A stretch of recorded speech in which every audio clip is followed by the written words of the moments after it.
You were tapped in with Caden. Look, something actually happened that made me want to make a video, and it is Turkey Alalshikh trolling Shakur Stevenson. There are three major takeaways that I have from this situation, but I was like seeing people fanboy on both sides and everything. I said, let me come out and add some perspective. So the first thing I want to do is add this perspective. Turkey Alalshikh is a fan. He's always stated that he was a fan. He never stated that he was some expert or some big time promoter. He's a fan with deep pockets who can make fights happen. Like all other fans, he has his favorite fighters. Hamza Sherez is one of his favorite fighters, as we see, and he has his own rooting interests. He doesn't like slick boxers. With that being said, people who like Devin Haney and Shakur have to admit that at times they ran. Does that make them runners? No. But you have to admit that in certain fights they ran. For example, Shakur Stevenson ran against Edwin De Los Santos. He ran. You can't lie, deny it, or excuse it. There's this one video someone made, like a song to it, and it shows Shakur running, and at one point he just straight turned his whole body around and ran. Does that mean Shakur ran in every fight? No, it doesn't mean that Shakur runs in every fight. He doesn't. And in fact, in his last fight against Padley, he gave him that work. Now, Shakur was fighting a short-term replacement. That's not his fault because Kid Austin, Floyd Schofield, wasn't available because he got sick. Although it's funny how the world works now, Floyd Schofield's getting credit for knocking out a irky jerky opponent who seemed like he shouldn't have been in the ring with him in the first place, but that's neither here nor there. The point is, Shakur did run in the Edwin De Los Santos fight, but that doesn't take away the fact that he's a highly skilled boxer and he puts on good performances against people most of the time. Devin Haney ran against Ramirez. You can try to spin it as good boxing. That just goes to show you don't understand what boxing is. And I've said it before. I'll continue to say it because as someone who understands what the sweet science actually is, it's not lapping the ring. It's not lapping the ring several times without throwing punches. It's not moving around so much that you don't throw punches and you have statistically one of the lowest punch outputs in the history of the sport of boxing. That's not the sweet science. No one would ever mistake that for the sweet science. In fact, that is pseudoscience, right? So let's just stop with the nonsense. But the reality is, Devin Haney still has put on a lot of good performances. He didn't run against Vasily Lomachenko. Devin Haney didn't run against Regis Prograis. Devin Haney didn't run against Yo-Yo Keith Gamboa. Devin Haney has had some big fights and he didn't run. He didn't move around as much as he moved around with Ramirez. But you can give Devin somewhat of a pass, seeing as how he's coming off of the first time he's ever been dropped and hurt seriously in a fight.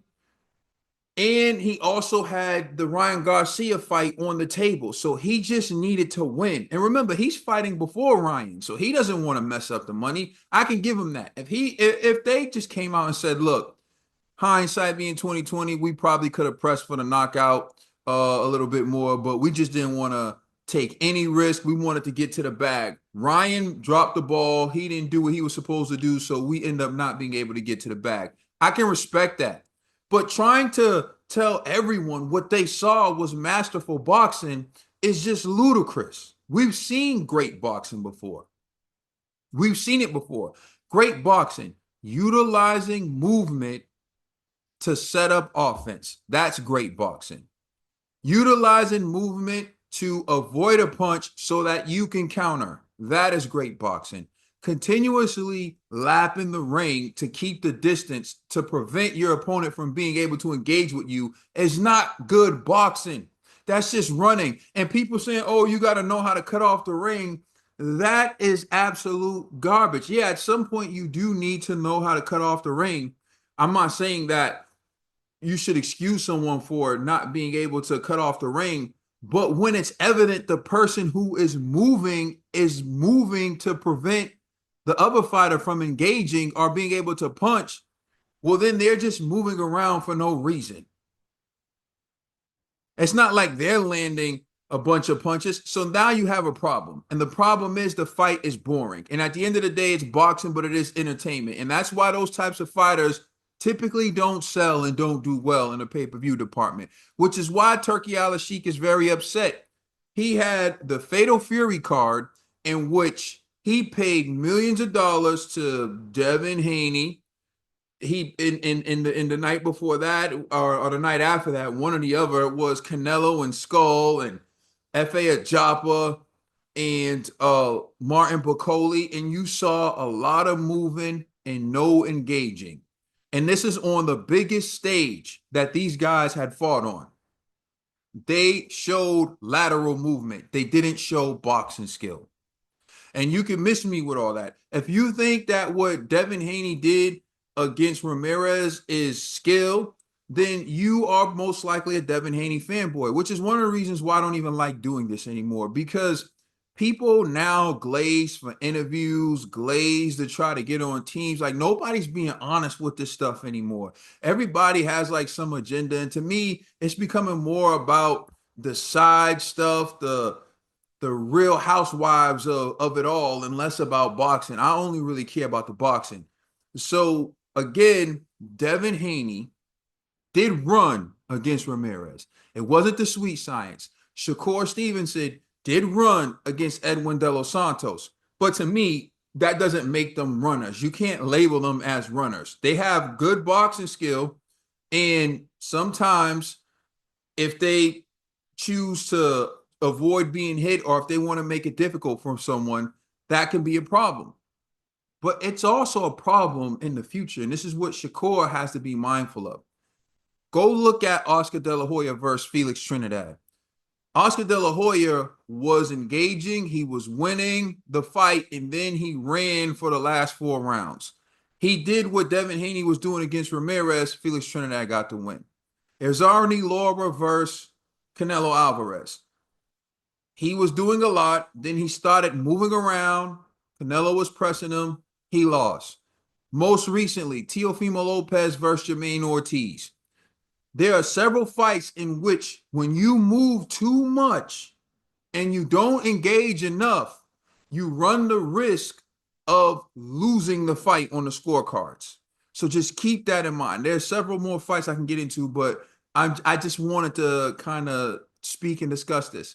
But here's my other issue with Turki Alalshikh, and where I feel like his criticism of Shakur Stevenson in particular is unfair. He's talking about Tom and Jerry, but he never called Madrimov and his style Tom and Jerry. Madrimov ran from Virgil Ortiz. And if it wasn't for Virgil Ortiz's ability to cut off the ring and land massive shots on Madrimov, Madrimov would have been running and utilizing lateral movement the entire fight. The irony of the situation is when Madrimov was doing all his moving, the commentators for DAZN were gassing him up. They were talking about how beautiful it is. They were trying to make it seem like he was winning rounds, although it was Virgil Ortiz who was in pursuit. And the thing with his lateral movement was he couldn't keep it up the entire fight. So eventually Madrimov slowed down, and then boom, that's when Virgil Ortiz was able to get to him. I'll give you another example. Turki Alalshikh said he thought Dmitry Bivol won the first fight against Artur Beterbiev. Well, in that fight, Dmitry Bivol was utilizing lateral movement. Dmitry Bivol was moving. He was not engaging, especially towards the end of the fight in the later rounds. Dmitry Bivol was doing Tom and Jerry. But Turki Alalshikh was okay with that. In fact, he scored the fight for Dmitry Bivol, with Dmitry Bivol doing Tom and Jerry style. I'll give you another one. Hamza Shiraz versus Carlos Adames. Carlos Adames was pressing Shiraz, bringing the fight to Shiraz. Shiraz was moving on the back foot. not engaging. And Turki Alalshikh did not call Hamza Sherez Tom and Jerry. Even now, all his Tom and Jerry comments are directed strictly at Shakur Stevenson, someone who got a TKO in his last fight when he was fighting in Riyadh. So my thing is, where's the fairness? And why do you only have this energy for certain fighters and other fighters you give him a pass? You give Madrimov a pass. You never called him Tom and Jerry. Madrimov is one of the biggest runners I've seen. I don't care. Y'all can say you like the dude. All he does is lap the ring. And he got cooked by Virgil Ortiz. Dimitri Bivol. I like Dimitri Bivol. I think he's a talented fighter.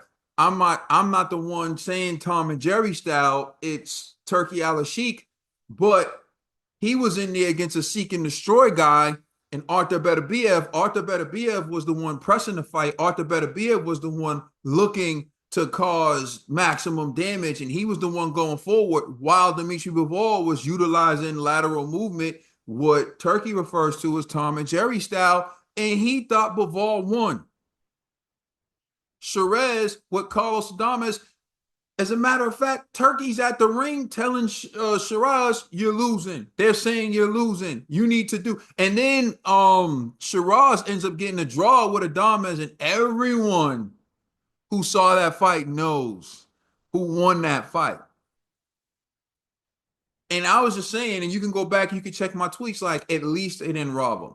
So anyway, to wrap this up, the three major points that I wanted to get out is one, Turki Alalshikh, although he has the money to put together the fight cards we want to see, he is still a fan. He acknowledges that he's a fan. So when he says he doesn't want to see Tom and Jerry style, that's his preference. And you can't get mad at him. He's the one paying for it. And as a paying customer, he has the right to express his displeasure with the product. He has the right to critique the product. He has the right to say, look, I didn't get my money's worth when I paid you guys because you were running, you were doing a Tom and Jerry.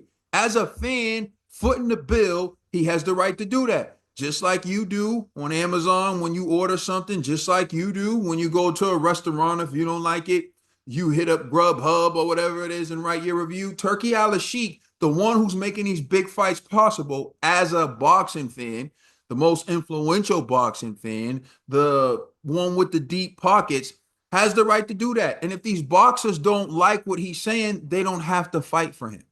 The second thing that I wanted to address was that Shakur Stevenson and Devin Haney have ran in fights.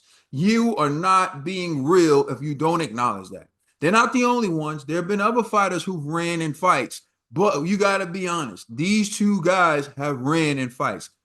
Devin Haney in his last fight and Shakur Stevenson in his fight with Edwin De Los Santos. That's why they get a lot of the heat that they get. You know, even when they're not running, they're slick boxers who utilize movement, and they usually do it well. But sometimes you have an off night, Shakur with Edwin and Devin Haney with Jose Ramirez. Like I said, Devin Haney's coming off of being knocked down, off of the loss that was removed. I'm not here to address that. You can call it whatever you want. But the point is, and he also had the fight with Ryan lined up. Maybe he played it a little too safe. Hindsight being 2020. I won't label them as runners, though. And the third point that I wanted to get out was that Turki is, kind of being a bit hypocritical here because he wants to hold Shakur's feet to the fire. He wants to call what Shakur does Tom and Jerry, although Shakur got a TKO the last time he fought on a Riyadh card, and Hamza Sherez was on his bike. Madrimov was on his bike. Nobody said anything about Madrimov. He was on his bike. And in fact, it was Ortiz's beautiful body work and ability to cut off the ring that made that fight entertaining. Otherwise, it would have been a boring Tom and Jerry type of fight. And I guarantee you, Turki wouldn't have came out saying anything about Madrimov. Lastly, Turki appreciated the lateral movement when it was coming from Dimitri Bivol. So you're okay with Tom and Jerry depending on who's Tom and who's Jerry. That's what it sounds like to me. So those are the things that I want to come out and address.